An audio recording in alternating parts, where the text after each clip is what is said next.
Welcome to Fundraising Stories with Female Founders. I'm Julia Elliott-Brown, the founder and CEO of Enter the Arena. I'm a serial entrepreneur and an expert in raising investment and business growth. Our mission at Enter the Arena is to empower female founders to fly through pre-raise and investment and onto the exponential growth of their business with investment expertise and business coaching. Here we share the stories of inspirational female founders who've raised investment to inspire you to do the same. You'll hear their honest accounts of what it was really like to secure funding, the highs, the lows, and the challenges they experienced on the journey. And along the way, we'll discuss top tips for how you can be successful too.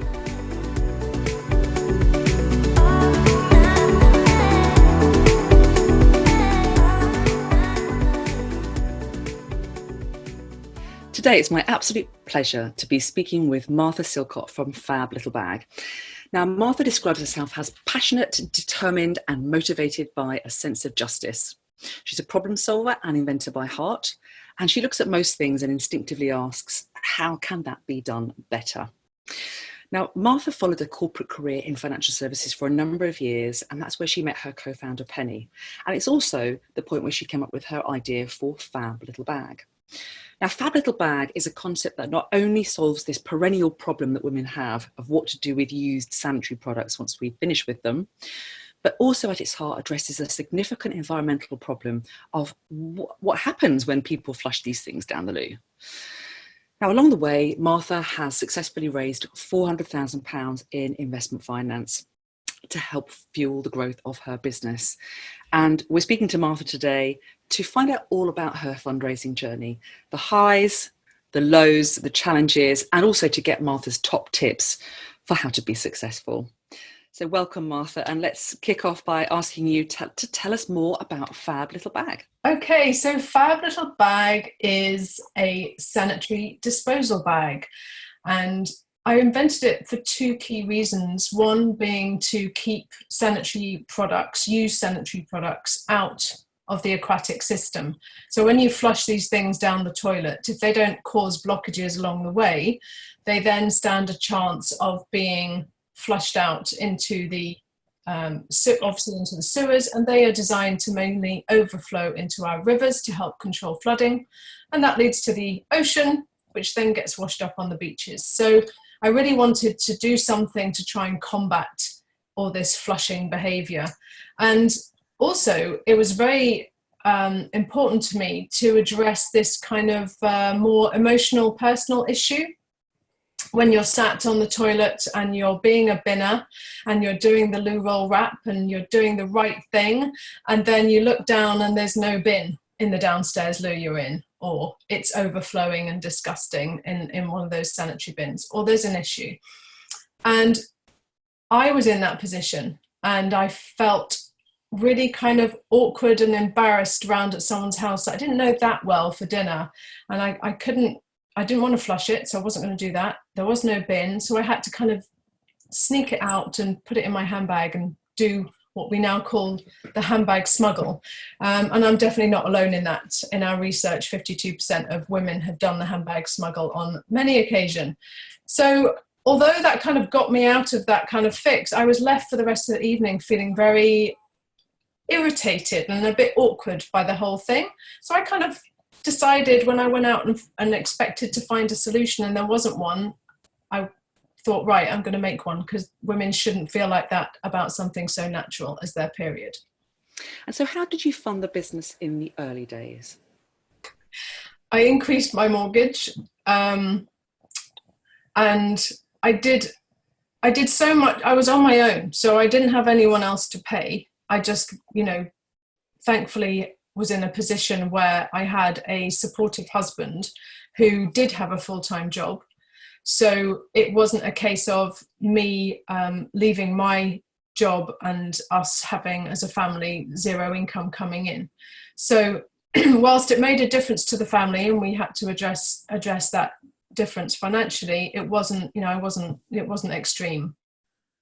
Because that got me to a certain point, but then I needed more, and then my best friend and we found a company called Duo in Manchester, manufacturing company, and they got really excited about Fab Little Bag and wanted to make it. Finally, I'd found someone who wanted to make it after, you know, visiting 9 factories who all said no. They ended up not being able to make it, but instead they became one of my first investors, along with my best friend, to give me enough money to build a machine from scratch to make Fab Little Bag. You know, it's great to hear that your suppliers really believed in you and wanted to back you right from the start. So when you did that first deal with those suppliers to come in as investors, how did you figure out what the deal looked like in terms of the valuation on the table, the equity you were going to offer? Was it tricky at that point? You know, it was really tricky. And looking back, a lot of it relied on trust and good nature rather than anything kind of uber legal or whatever. You know, we did set out a shareholder agreement, but I didn't pay loads of lawyer monies. It was all quite, looking back, you know, it was very naive, really. And it was only when we came to kind of raising proper money that suddenly we had to kind of dive into the full-blown horrors of legal agreements and shareholder agreements. You just want to get on with it. And I found that really a frustrating process, yeah, and hugely costly. As you say, it's absolutely essential to protect yourself because you are the majority shareholder after all. You can't take risks when you're raising, you know, proper funds, especially with seasoned investors who know what they're doing. You know, the fact that you don't really know what you're doing is even more reason to get the professionals in. So you had your first tranche of investment from your manufacturer and from your best friend. How long after that did you realise that you were going to need more investment? Probably about 18 months. Mm-hmm. Yeah, that kind of got me over the initial building the machine and getting 1 million bags made. Okay. And that kind of saw me through that first kind of year with the initial retail customers and the water companies as customers, and slowly building you know, individuals as customers. And it was really when we thought, right, we need to do another order, and we need to do, you know, marketing, and we need to do more IP protection, because IP doesn't stop with a patent. IP is also trademarks, it's domain name registration, it's you know, all design registration. It's a whole load of stuff that you don't really think about at the very beginning. So by the time you decided to go out for your next funding round, you had already built the product, you had got early customers, you had some early traction, and you did start to have proof of product market fit. Yeah. And, you know, the more research you can point at, the better. And that's something that doesn't need to necessarily cost lots of money. It can cost lots of money, but you can do research. You could just get 20 friends or 20 acquaintances, it doesn't, you know, people that you know, and you just say to them, look, I've got this survey, it's 10 questions, here's a sample of the product, could you give that to 10 people you know?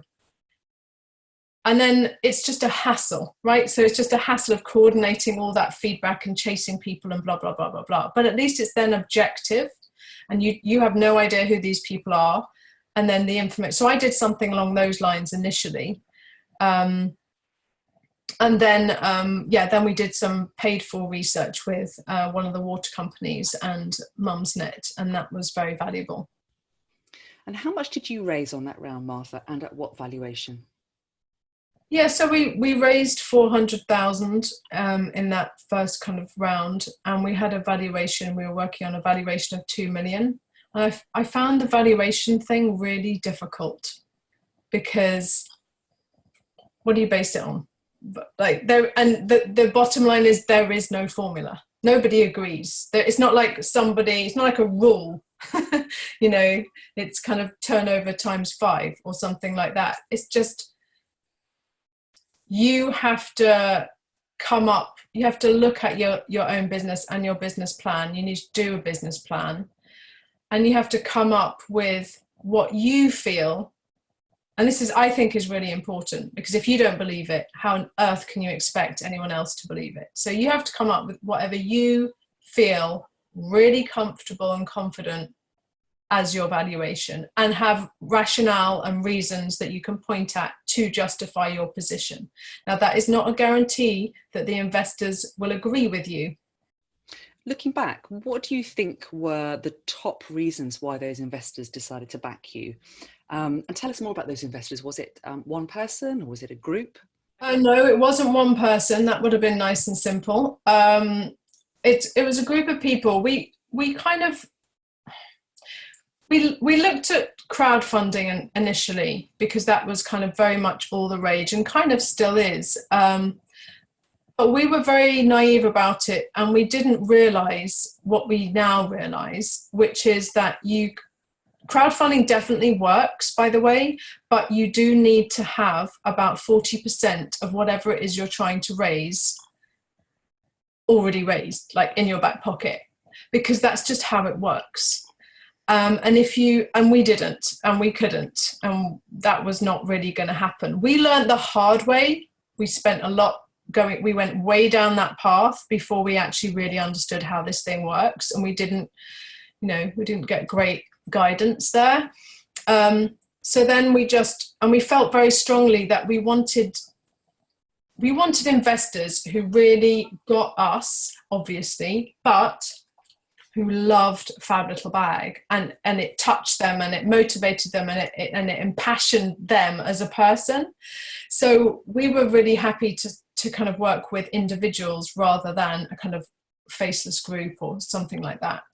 And it's not to say crowdfunding wouldn't be an issue going forward necessarily, but now I know how it works, I feel better equipped to look at that through the right glasses. So we went through to different people. So we went through work with a group of angels, female angels, which was unusual and attractive because, well, for obvious reasons, which I'm sure we'll discuss later. But also I did contact people that I just knew as part of my network of working in the city or, whatever, for 20 odd years. And certain people I thought, okay, they might be interested in this. So I kind of contacted them and pitched it to them as well. So I had a kind of mixture, but the criteria of them being impassioned by Fab Little Bag was the criteria, really. I think people can be really surprised at how it is very possible to get investment from your own network if you know how to do it.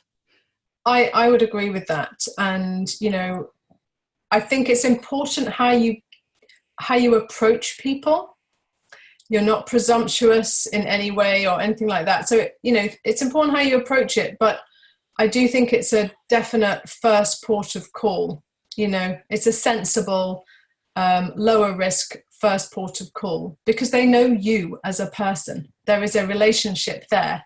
So there's an element of trust. And then it's more about, do they get it? Do they get the business? And does the business excite them? And of course, do they have cash to invest? What was it you think got them really excited about your business? I mean, you talk about you talk about the concept.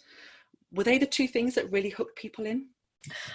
I think so. I mean, we all know the old adage, people buy people. So there is a big element of that with investors, especially with a really early stage where, anything could happen with the company and the money and everything, it's a risk. So knowing I think they did buy not just me, but Penny as well.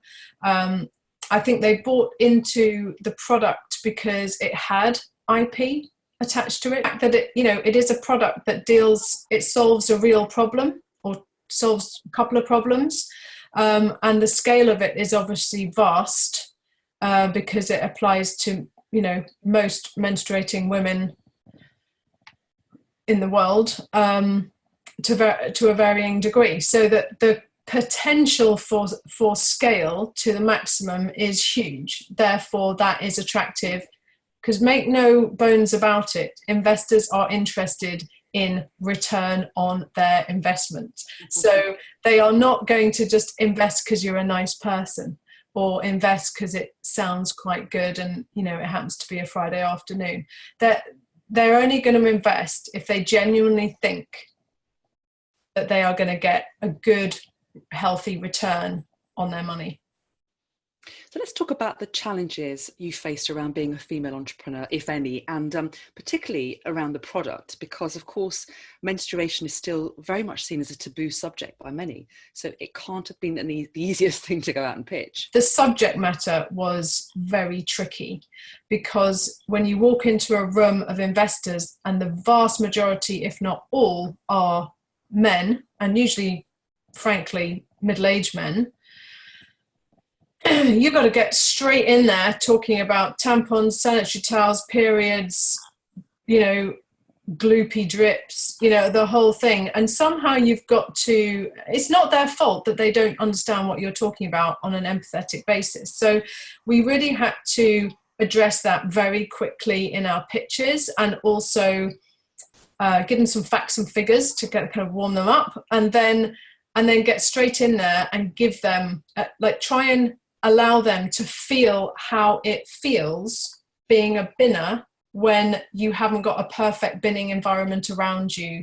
So we'd get them to perch on the end of their chair and give them a tampon, you know, a kind of new one, obviously, and a Fab Little and a loo roll, and get them to kind of, right, okay, so there's your loo roll, there's your dangling tampon, wrap it up, you know, and they'd struggle, as you do, and then we'd give them a Fab Little Bag and ask them to do the same, and that kind of really helped them to get it, and to understand the actual process of binning, how that can be for a lot of women.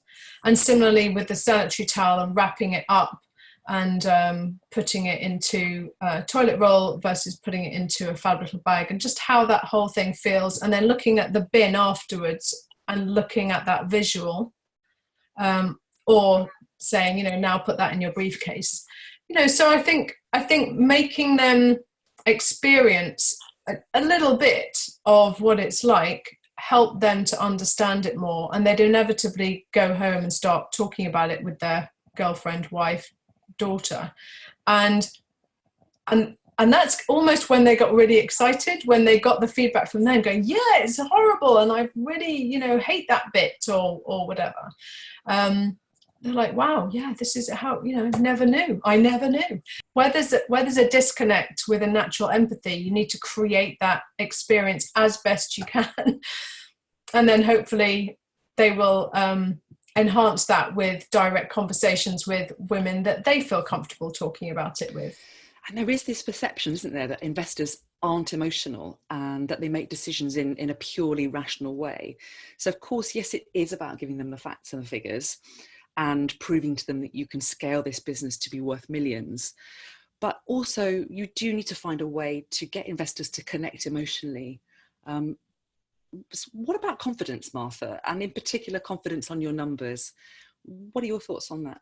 As a generalization between men and women when they're putting their business plans together, you know, men tend to be way more, yes, that's going to work 100%. Therefore, you know, let's get that number and times it by 100%. And, you know, the numbers are much bigger.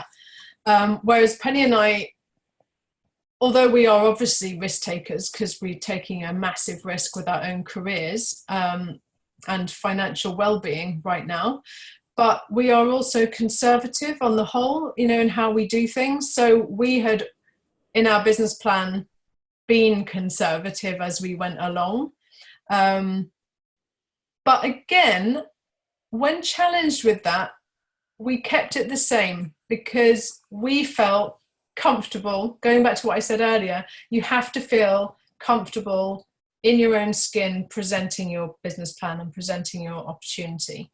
So that's what we felt comfortable with because we could justify everything ourselves. So even though we did get advice to kind of gung-ho it a bit, we chose not to take it. Yes. I don't know whether that was a good or a bad thing. I really don't. And actually maybe on reflection, it was a bad thing, because one of the regrets, I hate saying the word regret anyway, because it's just pointless, but I think if I did things differently again, we would ask for a lot more money. Yeah, definitely ask for a lot more money straight away. It's something that gets levelled at many female entrepreneurs, that we don't raise enough money, we're too conservative with our valuations, we should be more bullish with our forecasts and think bigger. There is a naivety that comes with being a first-time entrepreneur, and without the right advice, it can make it difficult to know exactly what to do. So why do you wish you'd raised more money, Martha? Everything was new to me. I'd never brought a product to market before. Not only is it a new product, it's actually a new category in retail, sanitary disposal bags, in terms of a category on the shelf. It's a taboo subject. It's going to need education. And I knew all that, but I hadn't really properly put price tags to all of that. And I just thought, Penny and I are great at making things happen and selling, and we'll be fine. We just need to get it manufactured. And that's the main cost, which it is a huge cost to us. But then I'd kind of underestimated all these auxiliary surrounding factors that you need if you want to scale. I totally and utterly underestimated the cost of proper brand advice, marketing, social media stuff, design stuff, packaging. Oh my God, packaging. And then, of course, again, really crucial for any product business, delivery.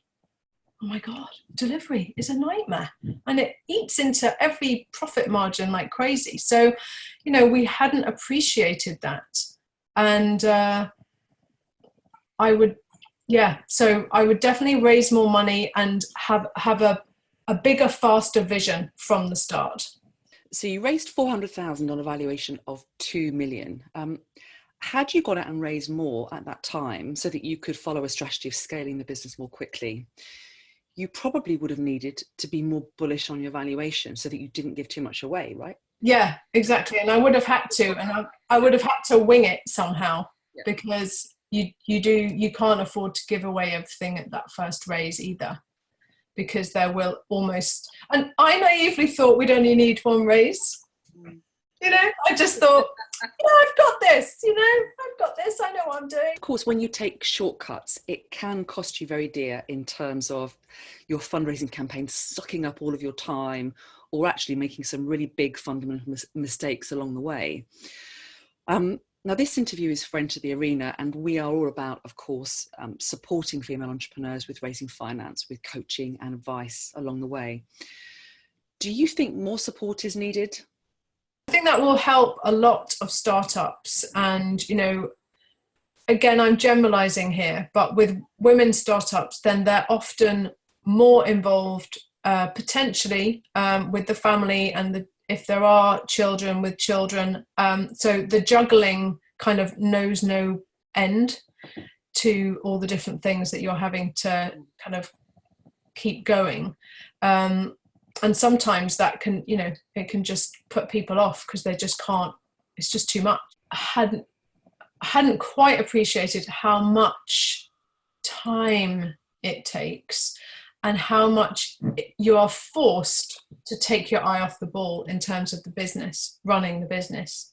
Because running the business is 24/7 anyway. So any time that you're not doing that and you're focused on, pitching, following up, doing PowerPoint presentations, sending documents, calculating Excel spreadsheets, all that kind of stuff, you're not focusing on the business.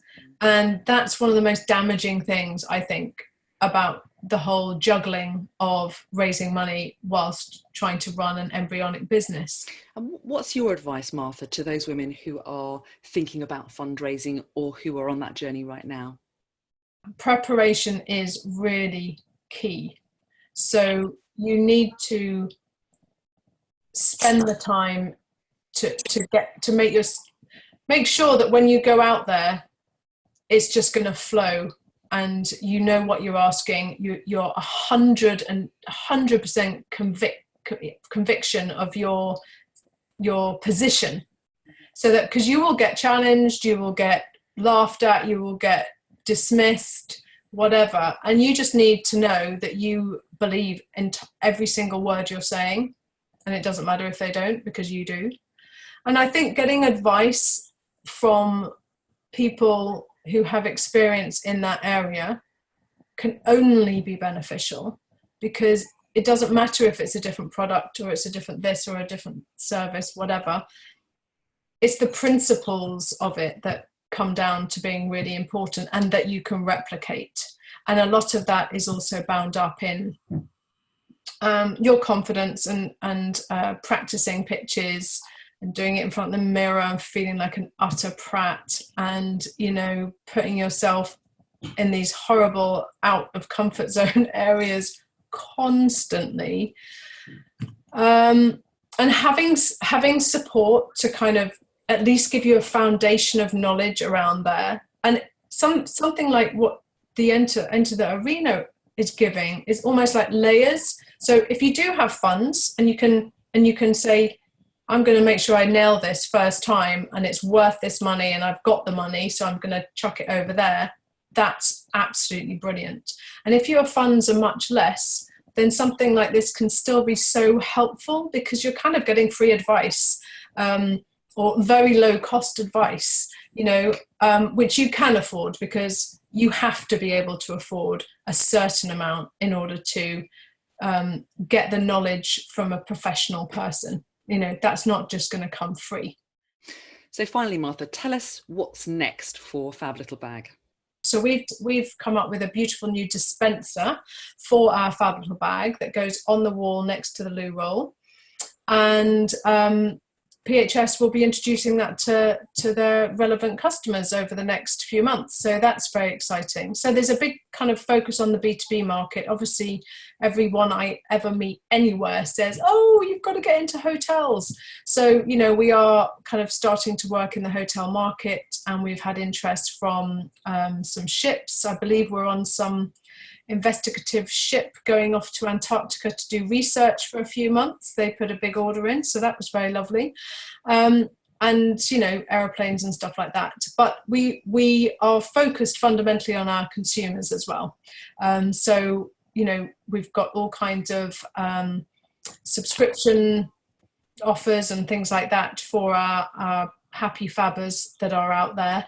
And we want to build our number of happy fabbers, and build the awareness around the negativity of flushing, and continue to do that with kind of great enthusiasm, to get people to just be aware, because we believe that once they're aware, it's very, very few people who will continue to flush these things down the toilet. Product diversification, and also growing our overseas markets. So, you know, we're doing really well in the States at the moment on Amazon, and we've been approached by a number of people from different countries around the world, 3 different countries around the world in the last 2 months, saying they want to bring Fab Little Bag to their country.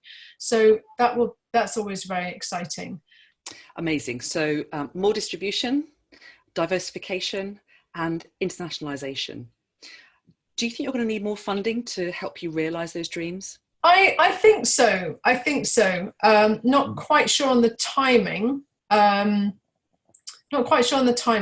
But I think I'm just waiting for a couple of conversations that are going on at the moment, and trials to see which way they fall, and then I think that will dictate kind of our next move. Yeah, but it is exciting. It's you know, it's relentless, but then that's this part of the journey. And, you know, to be honest with you, the thing that really keeps Penny and I going a lot when we've got so much to juggle is the feedback we get from customers. It's as simple as that. You know, getting feedback which say, you've changed how I view my period. I now don't dread it with the same amount of distress as I used to, or you've changed my life, or, I look forward, and this is a bit weird, I look forward to getting my period now. Okay, even I find that a little bit strange because, I invented the bloody thing and it doesn't do that for me. So, it's all good. It's all good. It is, I describe this whole journey as being like a roller coaster in the dark, pretty much every day. And that is what it's like. So buckle up, people. Thank you so much for sharing your journey with us, Martha. It's been absolutely fascinating. And I have no doubt that you will take your unlimited enthusiasm forward to make a difference to many, many more women's lives and, of course, to the environment. Martha Silcott from Fab Little Bag, thank you so much. Thanks for following Fundraising Stories with Female Founders. This content is all provided to you for free, so if you've enjoyed today's episode, please subscribe so you never miss another one. Enter the Arena has helped hundreds of female founders fly through pre-raise and investment and onto the exponential growth of their business. Our first-hand experience, expert guidance, and proven programs help female founders unleash the Wonder Woman inside. To see if we can help you do the same, head over to www.enterthearena.co.uk. I'm Julia Elliott-Brown, and I look forward to talking with you soon.